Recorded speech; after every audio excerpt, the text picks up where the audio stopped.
On this edition of the Muskie Daily, New Concord police and fire chiefs teach young journalists. Muskingum Campus Police offers student services. And Matt and Aaron are back with a new 1-minute review.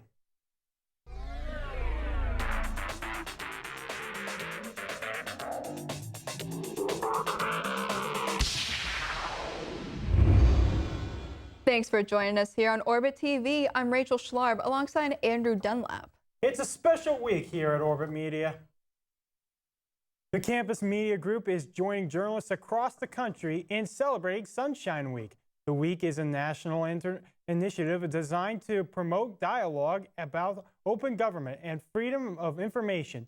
Orbit Media is creating conversation this week with a series of special events, broadcasts, and publications, including this very show.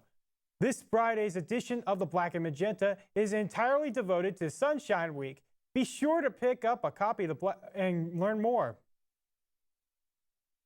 Also participating in Sunshine Week on campus is Muskingum Society of Professional Journalists. The group was nationally founded in 1909 as an organization for journalists at any stage of their career. From students to professionals, the SPJ Code of Ethics focuses on telling the truth, being fair, being accurate when reporting.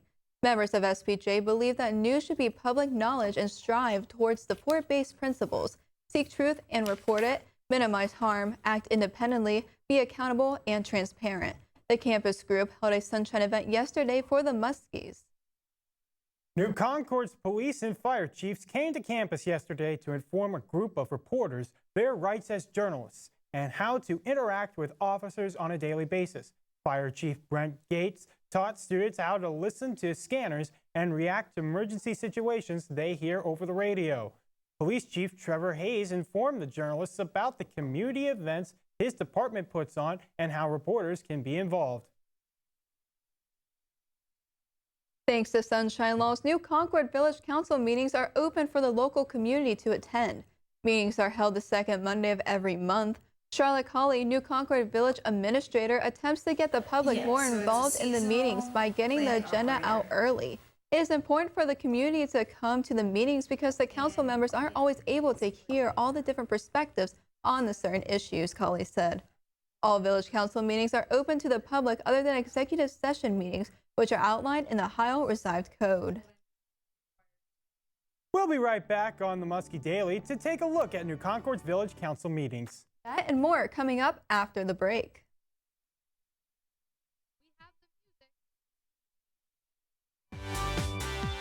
We have the cameras.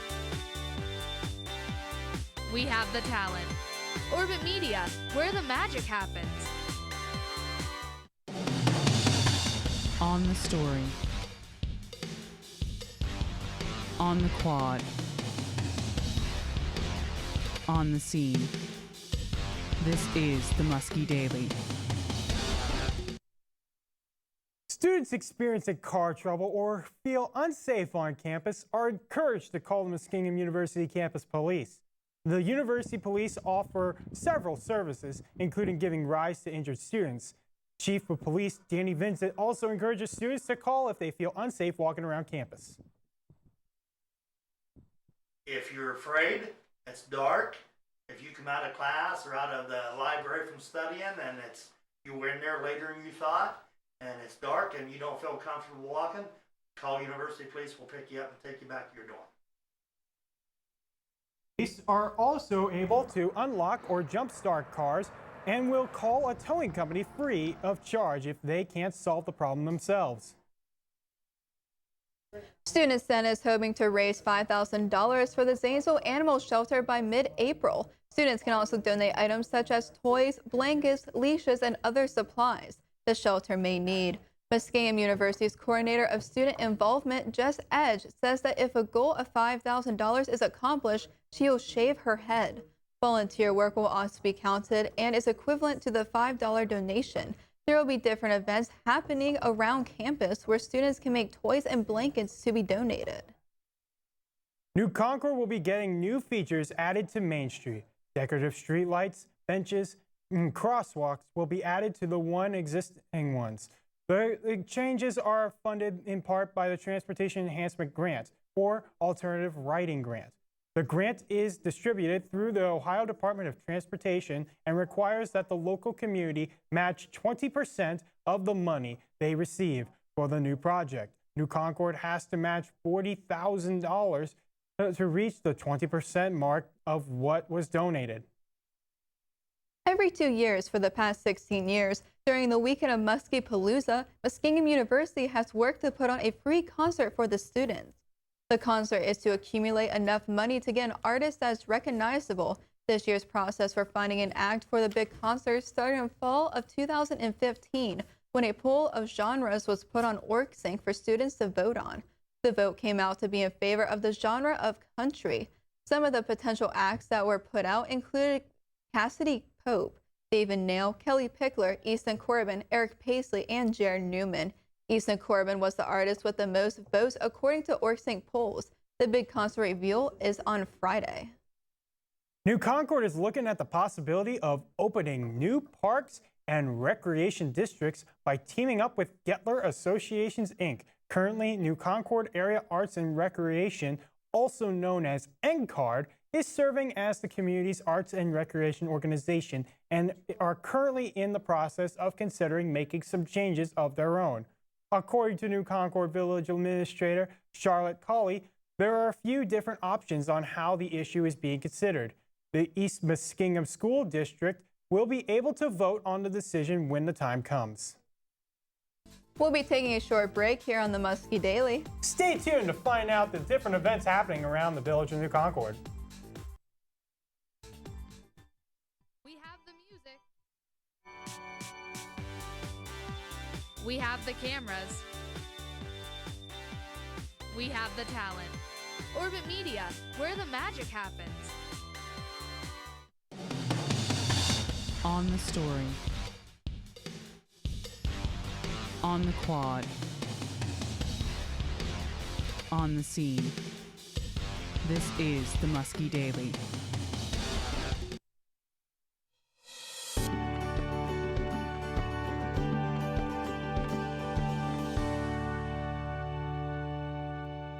It's Sunshine Week here on Muskingum, but the days ahead will be anything but clear and sunny. Tonight, there is a chance of showers and thunderstorms before the clouds start rolling in and temperatures drop to around 51. Chance of rain is around 30%. Tomorrow, there looks to be a chance of showers and thunderstorms starting before 8 in the morning, then becoming mostly sunny with a high around 64. The chance of rain is 30%. Tomorrow night, they'll be mostly cloudy with a low around 42. And now here's a look at your extended forecast.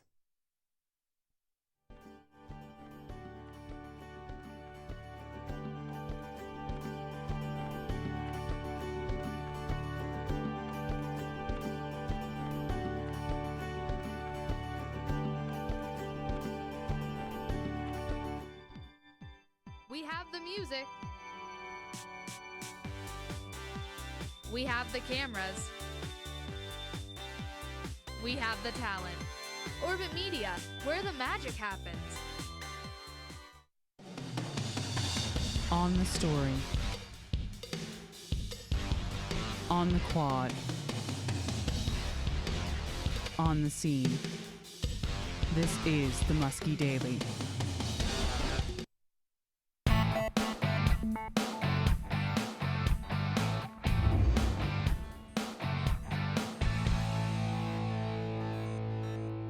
The John Glenn boys basketball team broke through the OHSAA Division II Final Four for the first time in school's history Saturday. The Little Muskies defeated DeSales 70-50 in the regional final to get to the state tournament this week. The team dominated the whole regional tournament, defeating every team they faced by at least 20 points, with an average margin of victory of 42 points. The school is hosting a pep rally tonight at the high school to get the community pumped up and to support the team. The Little Muskies will take on Bay Village on Thursday in Columbus in the Division II state semifinal. The Muskingum baseball team went on a tear over spring break, going down to Florida where they went 7-2 in the Russ Matt Invitational after starting out the first 3 games 1-2. The Muskies went on a 6-game winning streak, ending on a win against Albion Britons Saturday, 14-8. That win was head coach Greg Thompson's 400th of his career as head coach at Muskingum. Overall, the Muskies are batting .379 as a team and averaging a little over 9 runs a game. Tomorrow's baseball game against Pitt Greensburg has been moved due to weather conditions. The softball team didn't have as good of luck as the baseball team, going 6-6 down in Florida in the Rebel games in Kissimmee. The team ended on a good note, winning back-to-back games again last Saturday against Wheaton and Hassan. Softball won the first game against Wheaton 4-3, with the game-winning home run hit by left fielder Amy Clark in the 5th. The Muskies won the second game against the Eagles 8-1 in a rout of Hassan after a 5-run top in the 7th. Muskingum plays tomorrow in a doubleheader at Ohio Wesleyan. First game is set for 3:30. Men's lacrosse took a loss last Wednesday, losing against Teal 12-5. The Muskies were up 5-4 going into the 4th quarter against the Tomcats, but Teal came back in the 4th quarter with 8 goals to beat the Muskies. Sophomore Ian McGugan led the team with the hat trick, scoring 3 goals. Goalie Philip Dappin made 14 saves, but allowing all 12 goals. The team now has 1-2 record going into tomorrow's game against Haram. Game time is set for 7. The women's lacrosse team didn't have as much luck either yesterday as they fell to Mount Union Purple Raiders 22-1 at McConaughey Stadium. The Raiders started out strong with 5 quick goals within the first 8 minutes of the game. Ashley Adams stepped up to score the lone goal for the Muskies before halftime.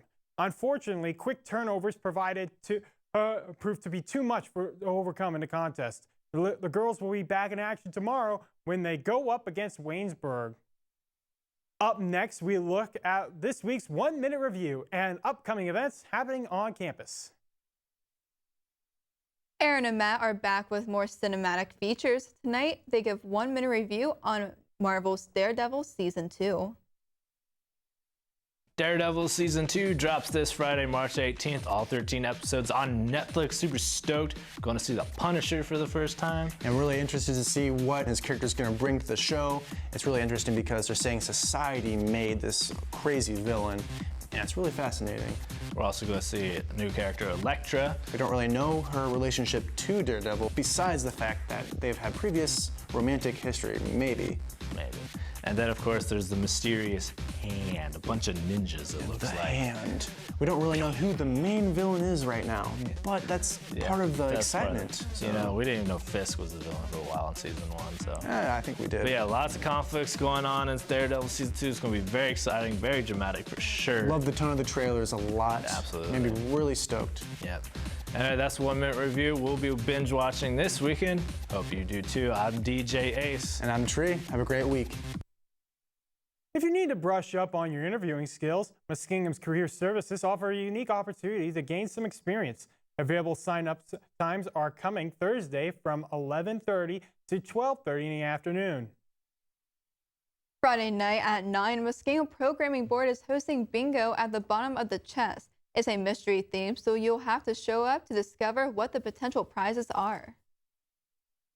And after bingo night, the MPB is having Josh Johnson, an upcoming comedian, perform a show, same place, same time. You can see Johnson at the bottom of the Chess Center this Saturday at 9. Come join the Muskingum Programming Board for a hilarious evening. Join the ladies of FAD this Friday night for the annual Green Party in a belated celebration of St. Patrick's Day. The event takes place in Kelly Coffee House from 8 to midnight. And of course, traditional green beer is offered for all who are 21 and older. Bring your state IDs because they are required to get in.